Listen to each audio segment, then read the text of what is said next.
The sheer joy of building something with someone and seeing the results of that. You will meet people you would never have met otherwise. You'll see a different side of life. There's things I've learned that I've applied to my home life, my business life. We have an obligation to build trust in the community that affords us so much. The advantages of having a workplace volunteer program is that employees are energized when they come back to the office.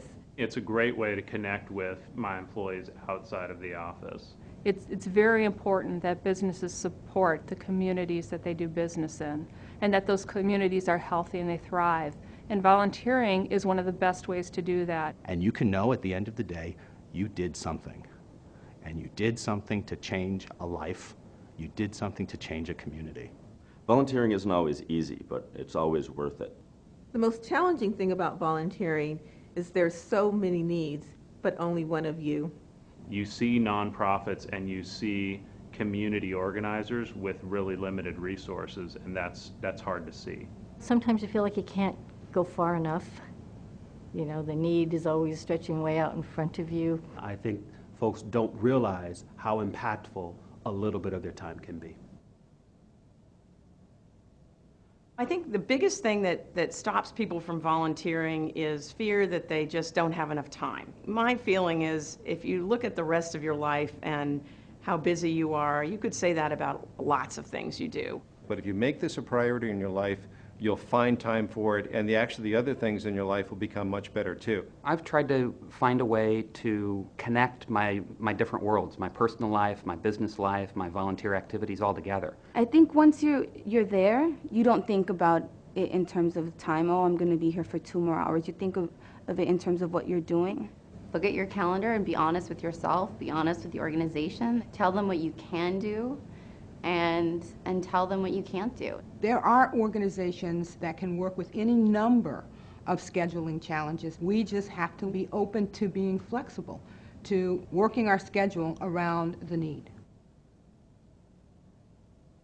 The hardest thing about volunteering can be finding the right fit. People should understand or get a better feel for what they like doing in life, and then finding a volunteer opportunity that will satisfy that. Take something you're interested in or think you may be interested and try it.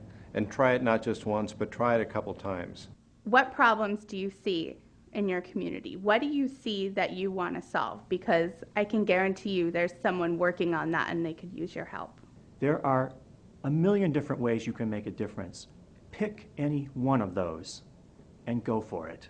The first step is always just asking what it is that you can do to help. Even a couple of hours on the weekend or during the weekday, maybe your lunchtime, all of that matters. The opportunities are there. All we need to do is to... Okay, very nice video about how people see the volunteer work and how they feel when they spend time and effort in this kind of thing. I hope that you guys learned from it and get the feeling and about the passion about how they spend the time. Again, it's your choice. Follow your passion. There is a saying, forget yourself for others and others will never forget you. Also, there is a quote for Khalil Gibran saying, generosity is giving more than you can, and pride is taking less than you need. This is for Khalil Gibran, mashallah. There is another Arabian proverb saying, 4 things came never back. Came never back. The spoken word, once you say it, it will never back. The sped arrow, like the arrow when you release it, the past life, whatever happened in the past, and the neglected opportunity. It's up to you how we choose it. So again, in Quran, I want to reflect on volunteer work from Quran and the word tatawwa. You know, and volunteer from Quran is called tatawwa. And when you search in the Quran, mashallah, you will find many places talking about tatawwa. وَمَنْ تَطَوَّعَ خَيْرًا فَهُوَ, you know, مَنْ تَطَوَّعَ خَيْرًا فَهُوَ خَيْرٌ. I will touch based on 3 ayahs today from Surah Al-Baqarah, 2 ayahs from Surah Al-Baqarah, chapter number 2, and I will touch base also on Surah At-Tawbah, chapter number 9. It talks about the volunteer work, and again, subhanallah, Allah subhanahu wa ta'ala touched on two places. One of the key, remember that we have 5 pillars in Islam. Shahadat an la ilaha illallah wa Muhammad Rasulullah, witnessing that there is no God but Allah, and Muhammad is his messenger, and as-salah, praying, and zakah, charity, doing charity, and as-siyam, fasting, and al-hajj, pilgrim. So when Quran talks about tatawwu, it touched in 2 different